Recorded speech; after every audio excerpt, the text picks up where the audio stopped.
আদায় করতে গিয়ে যে আত্মাহুতি দিয়েছে সেটাকেই স্মরণ করার জন্য সারা বিশ্বের শ্রমিকরা আজকে এই মহান মে দিবস উদযাপিত করে।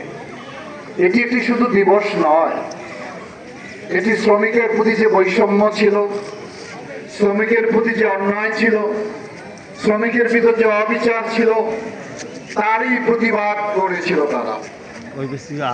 সেই প্রতিবাদের জন্য যুগে যুগে এই দিনটি উদযাপিত হচ্ছে। শ্রমিকের কর্মঘণ্টা নির্ধারণ হয়েছে, কিন্তু অনেক জিনিস এখনো শ্রমিকরা তার ন্যায্য অধিকার ফিরে পায় নাই। শ্রমিকরা কারা?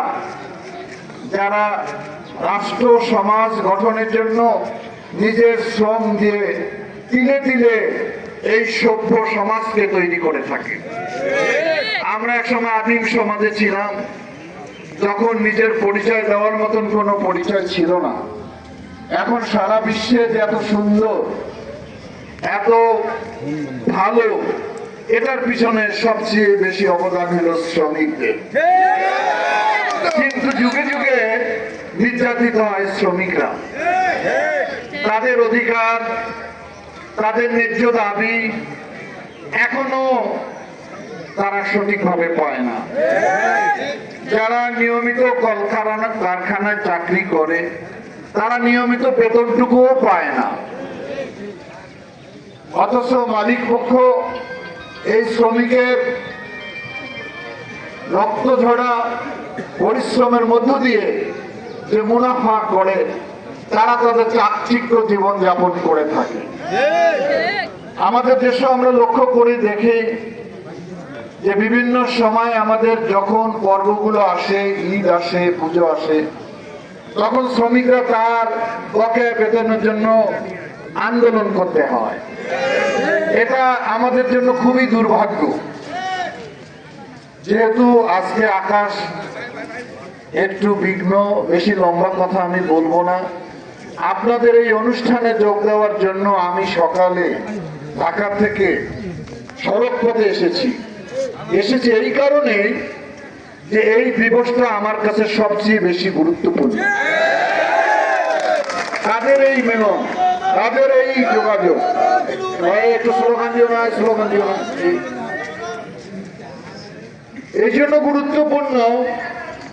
আমরা যদি বাংলাদেশকে আমাদের প্রিয় মাননীয় প্রধানমন্ত্রী তারেক রহমানের নেতৃত্বে সুন্দর সমৃদ্ধ বাংলাদেশ করতে চাই, তাহলে সবচেয়ে বেশি ভূমিকা রাখতে হবে শ্রমিকদের।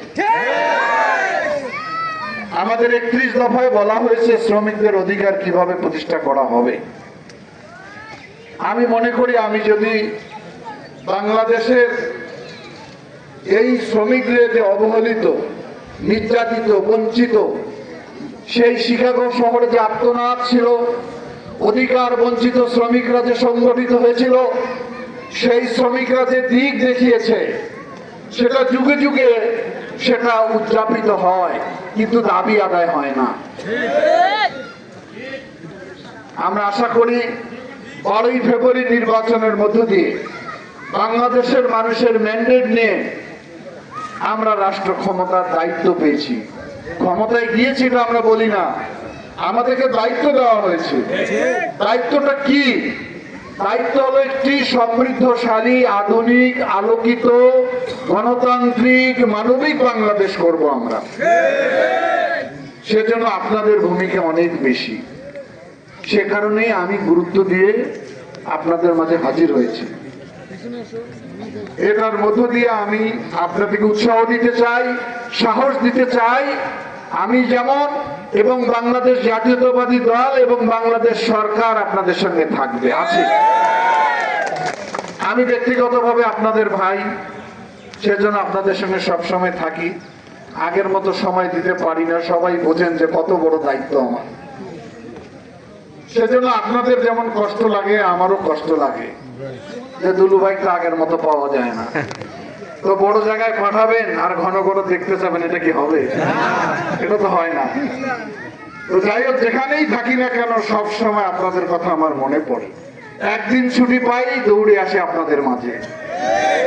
আবার হয়তো কালকে চলে যাব, কিন্তু আমি যদি 10 দিন ছুটি পেতাম 10 দিনে লালমনিরহাটে কাটাতাম আমি। কারণ আমার লালমনিরহাট যে কেমন ভালো লাগে সেটা আমি বললে বুঝাইতে পারবো না। আমি যেখানেই থাকি, যে অবস্থায় থাকি, সব সময় লালমনিরহাটের উন্নয়নের কথা আমি ভাবি। ইতিমধ্যে অনেক ভাবনা করেছি, একটু ধৈর্য ধরবেন, অপেক্ষা করবেন। ইনশাল্লাহ মানুষের, সর্বস্তরের মানুষের সহযোগিতা নিয়ে আমি একে একে সবগুলো বাস্তবায়ন করব। প্রিয় আমার শ্রমিক ভাই ও বোনেরা, আপনারা নিশ্চয়ই একটু ফেসবুকে দেখেছেন, আগামী 9 তারিখ বাংলাদেশের সবচেয়ে বড় কোম্পানি RFL প্রাণ গ্রুপ এই আমার উপজেলা থেকে 10,000 কর্মসংস্থানের লোক বাছাই করবে। আমি যেদিন প্রাণ গ্রুপের চেয়ারম্যানকে আমার বাসায় আহ্বান জানিয়েছিলাম, উনি সাধারণত কোথাও যায় না, আমার আহ্বানে গিয়েছিলেন। আমি ওনার কাছে শুধু একটা দাবি করেছি যে আপনি, আমার এলাকার লোকের কোনো কর্মসংস্থান নেই, আমাদের অনেক যুবক ছেলে বেকার, মেয়েরা লেখাপড়া করে ঘরে বসে থাকে, আপনি আমার লোকের কিছু কর্মসংস্থানের ব্যবস্থা করে দেন। উনি সঙ্গে সঙ্গে রাজি হয়েছেন এবং 2 দিন পর ফোন করে বলল যে আপনার এলাকা থেকে আমি 1000 লোক নিয়োগ করব। সেটি ড্রাইভার, নৈশপরি থেকে ইঞ্জিনিয়ার পর্যন্ত। মাইকিং হবে, জানানো হবে, মিশন মোড় ভেন্যু করা হয়েছে, সকাল 10টা থেকে বিকাল 4টা। আমি সবার উদ্দেশ্যে আজকে বলে যাই, আমি হয়তো সেদিন থাকবো, আমি চেয়ারম্যান সাহেবকে আসতে বলেছি। সেদিন যার যেটা যোগ্যতা হবে তারা আপনার সিভি নিয়ে, ছবি নিয়ে, যেভাবে বলে লাইনে দাঁড়িয়ে যাবেন। কিন্তু আর একটা কথা বলি, যেটা আমাদের দোষ। কি দোষ? যদি পোস্টিং হয় বগুড়া, পরের দিনে বলে ভাইজান কি কি বুঝে গেছেন তো সবাই, বুঝে গেছেন। ওই লাগে এই কাজ কেউ করেন না।